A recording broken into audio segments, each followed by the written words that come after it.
Hey Venus lovers, how's it going?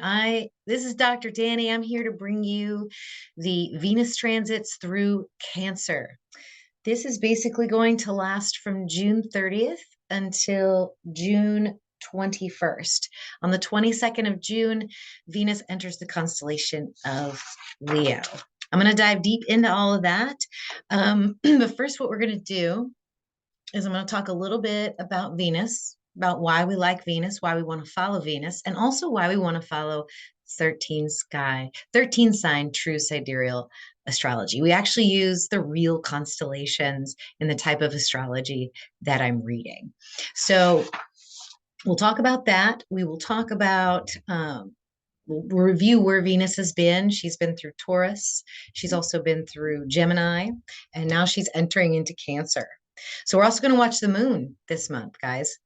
Then I'm going to tell you the big story of Venus, why we're actually watching her and what we're looking for, and some really exciting things that are coming up later this summer.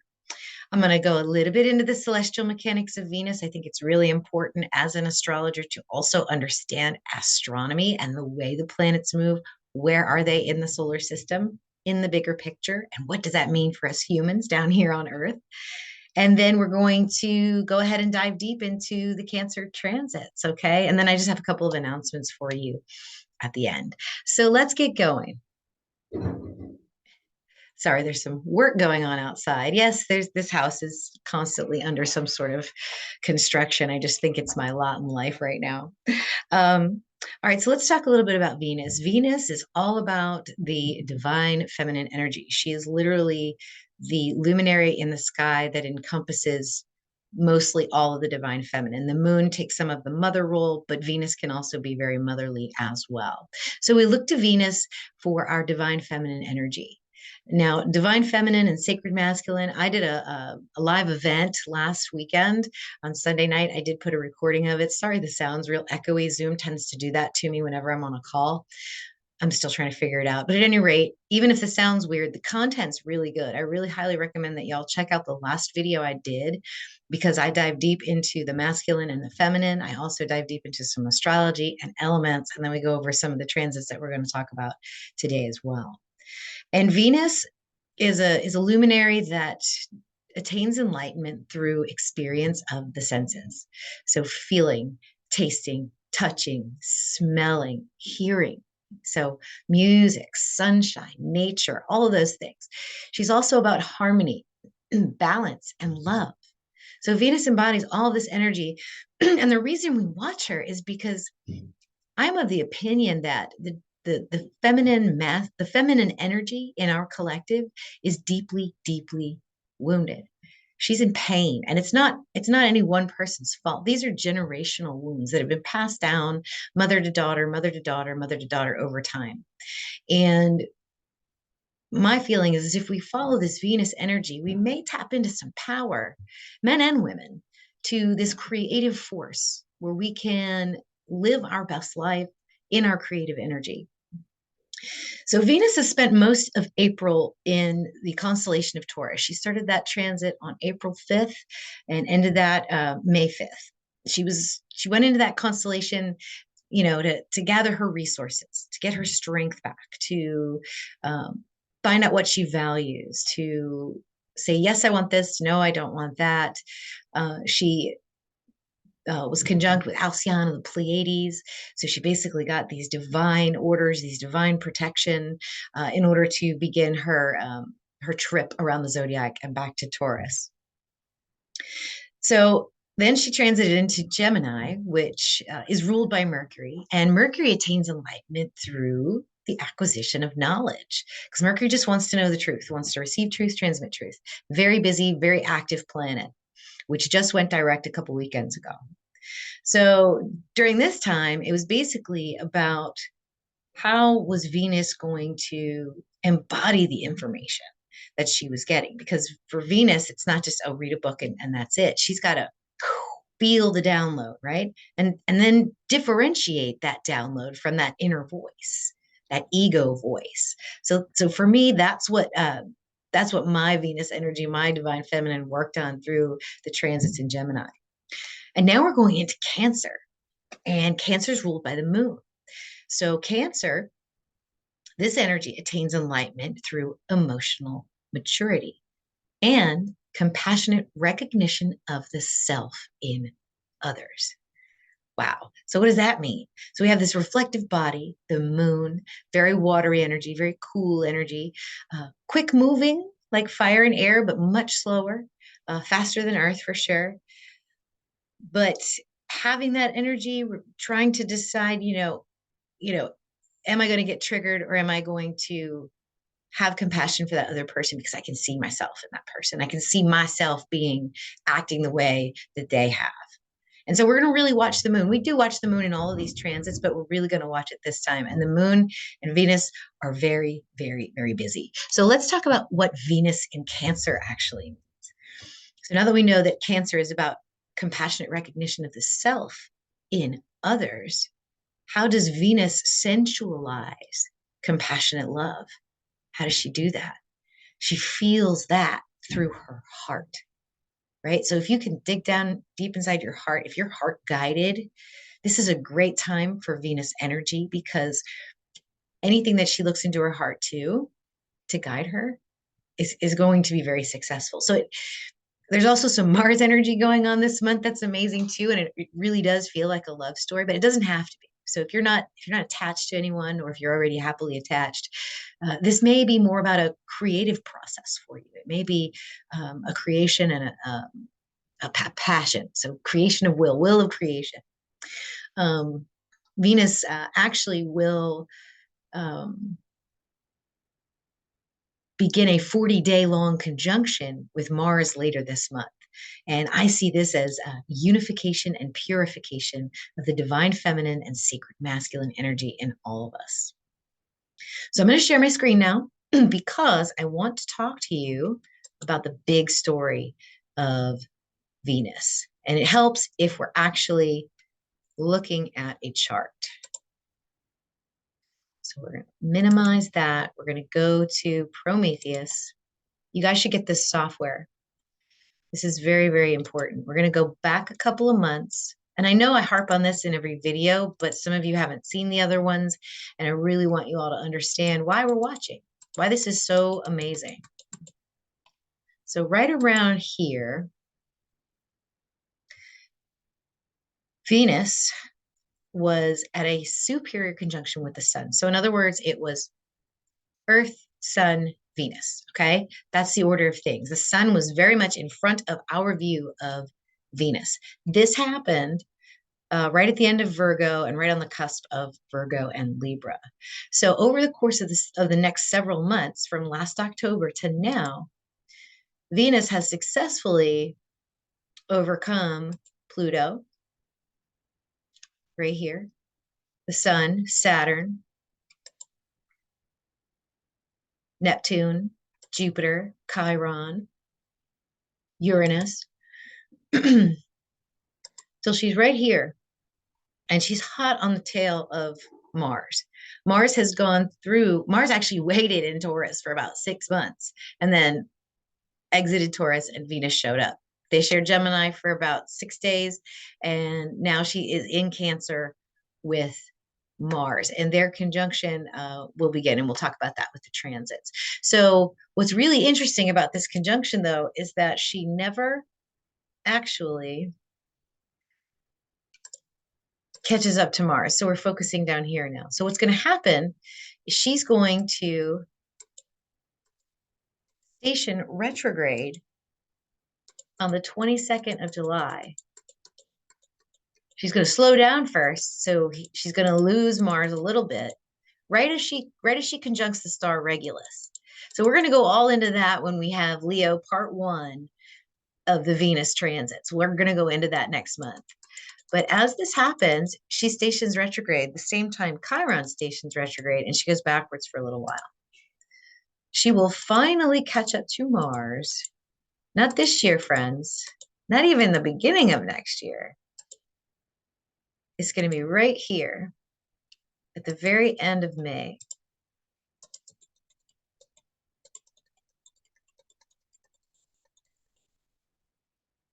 Oh, I apologize. That's when she returns to Taurus. This is several months before. But essentially what's going to happen is she is going to catch up to Mars in Pluto right here. Mars, Pluto, and Venus will all be conjunct right here on the cusp as Pluto is entering into Capricorn. So that's the big story of Venus. That's what we're watching. We're going to watch her all the way till she gets back to Taurus again in May of next year. All right, so that is that. Let me show you some things on the internet real quick. This is Stellarium. You guys have seen me use this before. This is the day that Venus begins her transits through Cancer. The sun is in the smack dab in the middle of Taurus. So if anybody's telling you it's Gemini season, please don't listen to them because the sun's actually in Taurus. Jupiter is in Aries, not Taurus. Mercury is in Aries, not Taurus. Okay. And then Venus is at the very end of Gemini, ready to enter into Mars. And she's ready to enter into Cancer following Mars. So watch how this goes. So as the month clicks on, see how she slows down? She gets so close, so very close to Mars, and then decides to turn around, right? As they both hit Regulus. It's almost like they hit Regulus, and Regulus says, all right, you're going this way, and you're going that way. And she comes back this way. So we will cover all of that in the next installment. We'll do Leo part 1. I wanted to also show you still theskylive.com 3D solar system. You guys need to check this out because this is what I just showed you on Stellarium. This is from above the solar system instead of actually being on Earth. So you can watch how the planets move over time. When we get to the 22nd, that's when Earth will observe a Venus retrograde motion. And what this will appear like on a chart is that Venus is going backwards. But it's not. She's actually just on our side of the sun. And then on August 13th, it's going to be a hot summer, you guys. And I just think it's so synchronous that it's the 13th of August, since we're using 13 signs. Venus and Earth will line up in an inferior conjunction. And this is what's called a Venus star point. Okay. So now I'm going to show you what a Venus star point looks like and why this energy is so fantastic. And then we will dive into the transits. Okay. So here we go.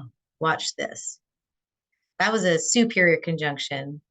Right here is an inferior conjunction. Superior conjunction, inferior conjunction. And do you see what's happening here? Venus is actually tracing out almost a flower of life. She's going to be tracing out a 5-point star. So each one of those loops, those retrograde loops, is a Venus star point. Now, if you were born on a Venus star point, wow, Venus energy is really important to you. If you were born with Taurus rising or Libra rising, Venus is very important to you. If Venus is conjunct any of your planets, she's also very, very important to you. Venus creates this 5-pointed star orbiting the sun 13 times as the Earth orbits the sun 8 times. So what you've got is 5, 8, and 13, which are numbers in the sequence of the Fibonacci sequence. Okay, and that encodes the golden ratio, which is why the number 5 is very important for divine feminine energy. Okay, so I hope you guys enjoy that. This is why we're studying Venus. This is why I think it is important. So what I'm going to show you is the last week of the Gemini transits, because these carry over into the Cancer transits. Venus literally has just ended her square with Chiron. I wrote an article about this. I also talk about this in my last video, and I talked about it in the last Venus transits. So there's a lot of information about Venus square Chiron, but essentially this is, do not listen to the wounded divine feminine. Do not listen to her. Listen to your strong goddess Venus energy and use that, because this whole week here at the end, Venus was sextiling Uranus, and then began her trine with Neptune. So very nice energy to start the next transits with. So that's that. Let us move on to the Cancer transits. Okay, so as that Venus square Chiron ends, Venus decides to oppose Pluto. All right, and this is a long transit. This goes all the way until next Saturday, the 10th of June. Now, meanwhile, Venus is also trining on Neptune. So you have this blue line here. This is the Venus trining Neptune blue line. So you have a square or an opposition, and then you have a trine. Then on Saturday the 3rd, during the full moon in Scorpio Ophiuchus, Venus squares on Jupiter. And this is a long one, guys. This one goes from the 3rd all the way to the 18th. So we'll talk a little bit about that, what that energy means. Usually with a longer transit, it takes longer to develop. So it's not like the moon where it hits you right in the feels. It's more of like a, oh, okay, now I'm dealing with this, and how do I, what decisions do I need to make? The next one is while Venus is opposing Pluto, she is also going to square the nodes, and that starts on Sunday the 4th. Now, what that creates is a mystic square with Pluto and the nodes with Venus, and we'll talk about that. On the 9th of June begins the Venus-Mars conjunction. So this is really great energy. If you've been doing the healing and the purifying with Pluto, this unification of masculine and feminine energy is going to be fantastic. It lasts for 40 days and 40 nights, my friends. So this is also a long energy that's very nice to develop, and we will talk about that. Then on the 14th, Mercury sextiles Venus as Mars enters into Leo. All right. So they're already saying right now that Mars is in Leo. This is not the case. I need to do another proof video, but basically, Mars moves into Leo, and that is where Venus is heading literally a week later. Okay. Then we end the month with a Venus trine Chiron. Mars is also going to do this. He's doing it probably next week because he's been about 10 days to 2 weeks ahead of Venus. So then we've got both of these guys trining on Chiron at the same time. And then they end their month together as the sun enters Gemini with the moon conjunct Venus conjunct Mars. Okay. But this is going to be a Cancer Leo conjunction. So fire and water mix right there. All right. So that is that. Now let's just go ahead and dive into each of these transits one by one. So we talked about the Venus trine Neptune a little bit when we were doing the Gemini transits. And basically, Venus went from Gemini, which is an air sign, into a water sign of Cancer. So what this is going to do is that once she shifts into Cancer, that Neptune in Pisces energy that we've been sort of flowing with is going to change a little bit. Venus is going to have a little bit of a different perspective on that energy. It becomes a water and water type of energy. And water create a flow, especially if it's hot water and cool water. And I see this as energy from starting in Gemini, channeling, the information to moving into transcendent visions with more water energy. It's also a very nice flow of creative, loving, and dreamy energy. So this is going to be a nice thing to carry us through Venus opposing Pluto. Now, before I talk about that, let me talk about that first. So I actually have a chart to show you guys because this energy was absolutely crazy with Mars. And I told this story a couple of times. Oh, shoot, where is it? Hang on, guys.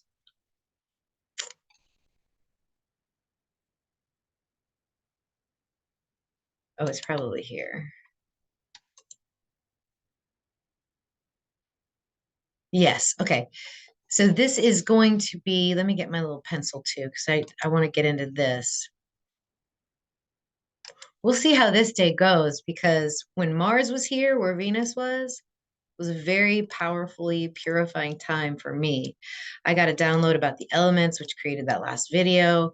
And what you've got is fire, earth here on the side of Pluto, because Pluto's on the cusp of these two constellations. And then you got Venus on the cusp of Cancer, Gemini, which is air and water. So you have earth, fire, air, and water. With Pluto, that's all about purification and empowerment. That's retrograde, so it's internal stuff. And Venus, who is, getting the inspiration and then really feeling through the heart. So it's like It's like a purification. It's like a purification of her values, of her love, um, of her heart energy. Like, is your heart coming from a pure place? That's what Pluto is asking you in this energy. And there's elemental energy here too. So if any of you really identify with these elements, it's you're going to feel like all the elements are involved because you're literally right in the middle here. Okay, so now purify love and then the sensation of emotions. Okay, let's get back to the calendar.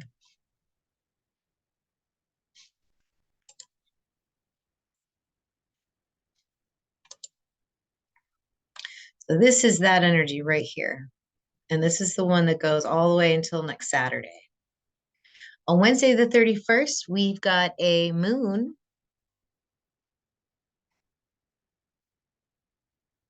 squaring on Venus. This is a Virgo moon, okay? So the ruler of Cancer is going to square Venus from the mother constellation of Virgo. So Virgo is that divine mother sky goddess. She's got the most galaxies within her constellational area. If you were to Google number of galaxies within the constellation of Virgo, it's going to be over 1,000, whereas all the other constellations are in the tens or hundreds. So by a factor of 110, by 10, I mean there's so many galaxies behind Virgo, and the ancients knew this and looked at her as a archetype of the mother goddess. So it's squaring on Venus.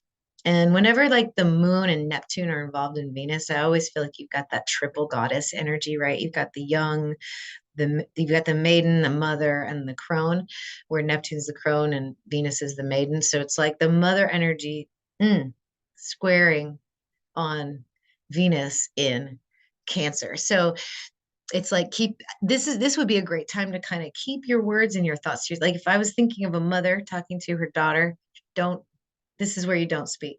Okay. Keep the thoughts to yourself. It's you need to feel instead of speak right now. Um, then on Friday, the moon in Libra is going to trine on Venus. So now the moon is in the other realm of Venus because Venus also rules Libra and Venus is in Cancer. So, so the moon is in Venus's sign, and Venus is in the moon sign. This is what they call a dispositor energy, and this is a great day. Excuse me, for the Venus Cancer energy. Being a trine, it's kind of a flow. So I feel like it's almost like a willingness to love. There's a peace of mind there, willingness to be in love, whatever that means, if it's in a relationship or with an idea or with creation. Okay. So now the very next day is your full moon in Scorpio and Ophiuchus because the moon will still be conjunct with the sun as the moon moves through both of those constellations. When you look at that part of the sky, those two constellations are not in line with each other like the rest of them. They're actually above and below the ecliptic. So it's like a portal of energy that combines both. And so I will not debate with anyone about where the boundaries are between Scorpio and Ophiuchus because I feel like they're the same energy. They're just polarities of the same. So you have a full moon in this energy, and on the same day, Venus squares on Jupiter. So, what is a full moon in Scorpio or Ophiuchus? Any full moon is a great time for letting go of things that are holding you back. So, if something that you tried didn't work, or you know, a relationship's not working, or you don't like where you're living, or you hate your job, the full moon is a perfect time to just say, okay, I'm done, or at least make the decision. You don't have to do anything rash, but to make the decision to do that. So, and with Scorpio and Ophiuchus, what comes to mind for me, because this is sexual energy, healing energy, um, the issue with inhibitions come to mind. So it feels like a great time to let go of inhibitions, to let go of fears, right? Anything that you let go of with an Ophiuchus Scorpio energy and step outside of your comfort zone is going to heal you. Excuse me. And then on the baser side of it, if you want to go more mundane, it's a great time to have, to be kinky, to be sort of outside of the box in your sexual endeavors as well. So nice full moon. However, with Venus squaring Jupiter, as Jupiter had just entered into Aries 10 days prior, what this feels like. At first, it felt like a hot, explosive energy because you got the big, expansive Jupiter and you got the fire of Aries right there. But because this is such a long transit, I feel like it might be more of like a slowly expanding fire that you really can't put out. Jupiter's highest octave is usually experienced when there's faith. So Jupiter attains enlightenment through faith, through belief. And so Aries being the sign of the self, of the starting point, of the seed, it's faith in the beginning. It's faith in the self. Uh, so that might be something that develop over the next several weeks with this Jupiter energy, because Venus is saying, well, I have this love, I have this feeling. And Jupiter is saying, okay, what do you believe about it? What do you have faith in? Do you actually trust the process of opening the heart and feeling that energy of creation on a very fundamental and deep level? And so also question yourself, is the source of love and faith, is that from within? Is that love of self, or is there other? Are you loving too much of the other when it actually is you? I hope that makes sense. So it could also be sudden infatuation, maybe not in a sexual way, that changes the course of your relationships and what you actually value. All right, so let's see what's next. So then you've got Venus squaring the nodes. So this is when Venus actually lines up into that mystic square that we have been looking at. I'll show you this Venus mystic square right here. There you go. Yep, here it is. Okay. So now you see you have Venus opposing Pluto here with the nodes here and here. Okay. So what is a mystic square? A mystic square is kind of two T squares right on top of each other, creating a major lesson, a major challenge that eventually creates purity, right? It creates the purity of love. It creates the, um, you know, it almost is like Venus at a crossroads too. Is she gonna keep chasing after this Mars energy, the will to do something, or is she going to, maybe sit back and say, okay, in her heart center, this is what I believe, and this is purity for me. I don't think it'll be the same way that Mars experiences this T square. I feel like the Mars opposing Pluto before he T squared the nodes was a very purging, purifying energy. And a lot of people I know right now are actually going through that. But however, Venus, it's going to be like more like an internal, like, how does the heart feel? Because she's in Cancer, which is, it's love. It's the love of love. That's Venus in Cancer, loving the love. So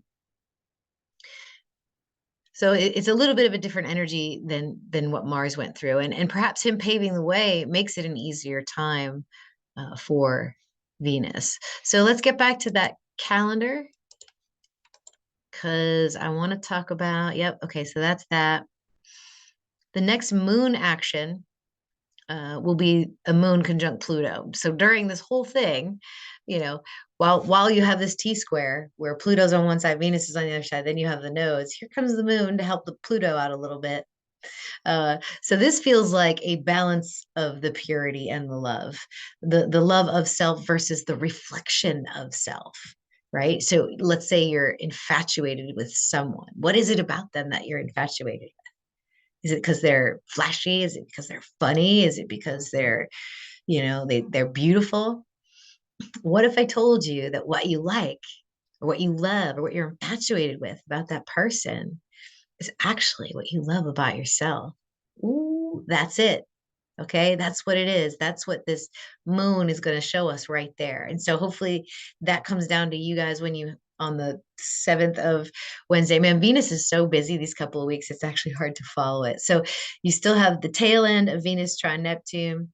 You have the Venus opposing Pluto, Venus squaring the nodes mystic square with Pluto, Moon conjunct Venus, Moon conjunct Pluto opposing Venus, and then this Jupiter square Venus right here.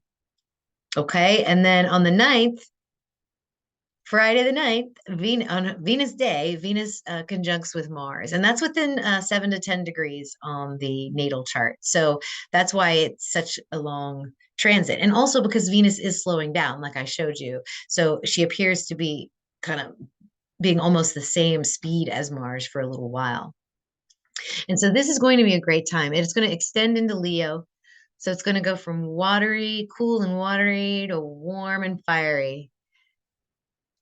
So this to me is the union of the divine feminine and sacred masculine. This is passion. This is reunification of these two energies on a human level that have gone through the healing process and the purification process with Chiron and with Pluto. And it can give us a passion for lovers. It can give us a passion for ideas. It can be creations that we love. It can be loving the fight too.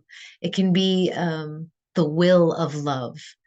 And this goes exact in Leo fire. So when the two of them are like perfecting that conjunction, it's actually in Leo. So I love this. Okay, so then the next moon action is going to be on 12th of June, and this is the moon trining Venus. This is a quick transit. This to me feels like the dream of love, a love of all that is possible because the moon is in Pisces. So a lot of dreamy energy. We may have some visions, reflective visions of what Venus is capable of. It's also could be a time of erotic dreams. So if you wake up feeling froggy, it might be because of that.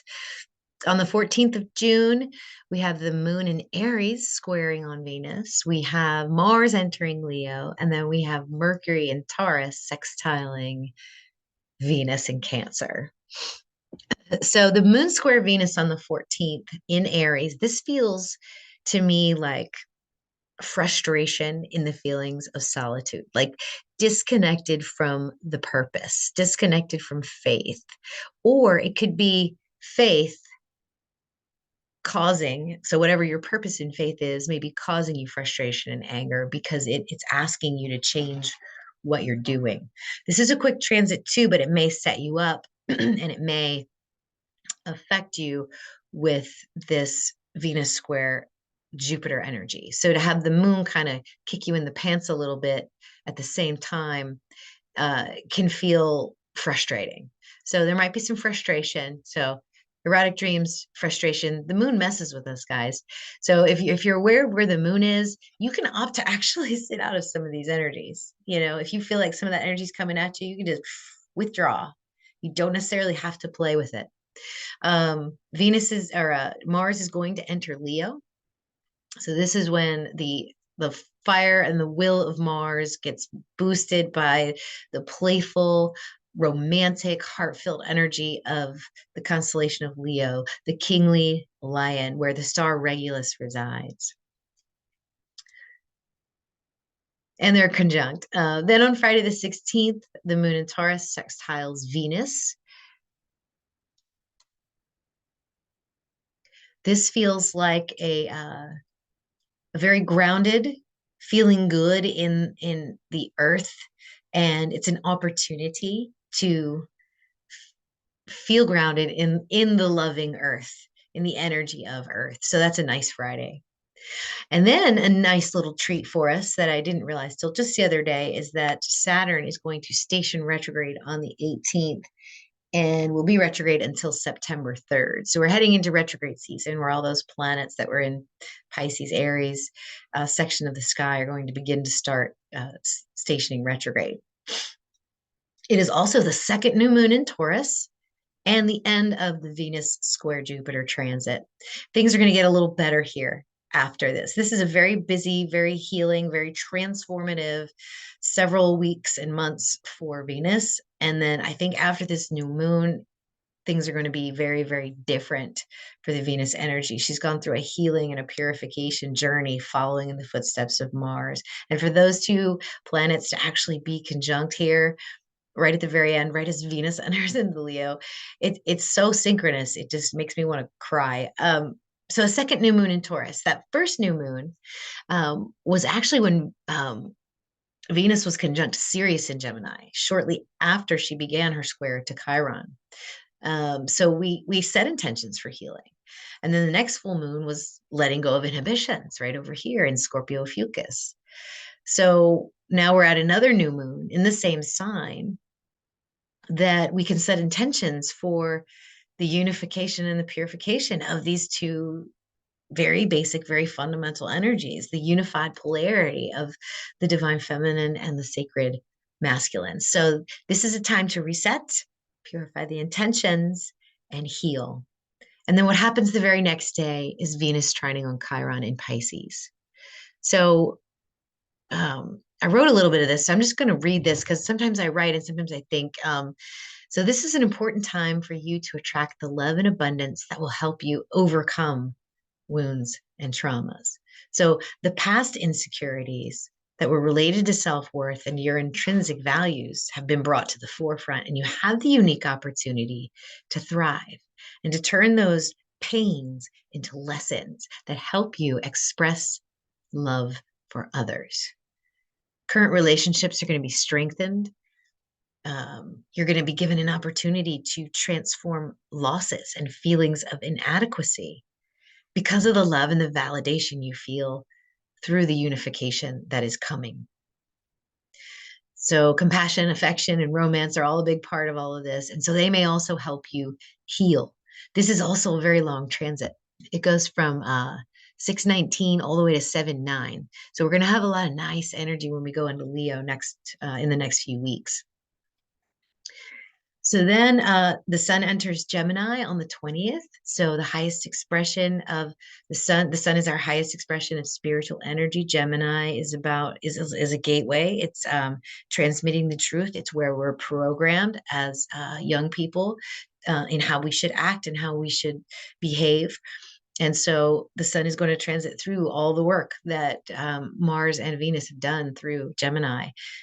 Wednesday, the 21st, the last day of this transit, the moon conjuncts both Mars and Venus on the cusp of Cancer, Leo. And then the next day, Venus transits into Leo. So, yeah, guys, this is the transits.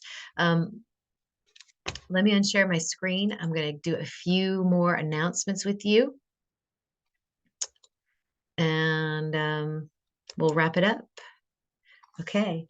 So, as I told you guys last time, I have opened up my schedule for one-on-one coaching. I don't know if any of you have gone through this, any of you readers, or if any of you are at this point right now where you have learned the information, you know the basic archetypes, but when you look at a chart, you don't know what you're saying. Like it's not coming out as a fluent story. It's still a process for me. You know, I still have to do research and I have to kind of practice what I want to say, but that is so important because once you can get through that part of it, you'll be able to speak it fluently. And so I want to do like a basic boot camp with Dr. Danny. I'm offering a package of 3 2-hour sessions with me. We are going to go over any chart you choose. Your chart would probably be the best, but any chart's fine. We're going to go over all the transits all the aspects in the chart, all the positions of the personal planets that are there, and we're going to tell that story. We're going to work on that story. That'll be the first session. The second session will be filling in gaps, and then on the third session, I'm going to give you a chart you haven't seen. You're going to read it to me, and I'm going to help you fine tune your skills. So it really is a great program. If you want to invest in yourself and you want to become a reader, or if you want to become more fluent in the words of astrology, so that you know what these words mean and you can speak them and also speak about their meaning behind them, this is going to be great for you. Okay. And also, it's with someone you trust, it's with someone you've seen. So team up with me. I want to help you. We need more people that can speak this fluently. We need to get 100 new YouTubers out there a day that can speak to this kind of astrology. That way, we can get the word out and people can start following the energies that are cosmically aligned to our skies. As above, so below, guys, right? Um, Also, I do personal recorded Venus transits for you. So if you want to know what your Venus is doing, if you want to know what the current planets are doing to your Venus right now, I will do a reading for you. It's about 30, 45 minutes. You can check that out on my website at drdanny.com, as well as the coaching package. I also have a professionally generated astrology chart with your sun, moon, and rising report attached to that. All of that's on my website, drdanny.com. If you like this video, please hit like, please subscribe. And until next time, when we head into Leo, oh boy, part one. Namaste, my friends.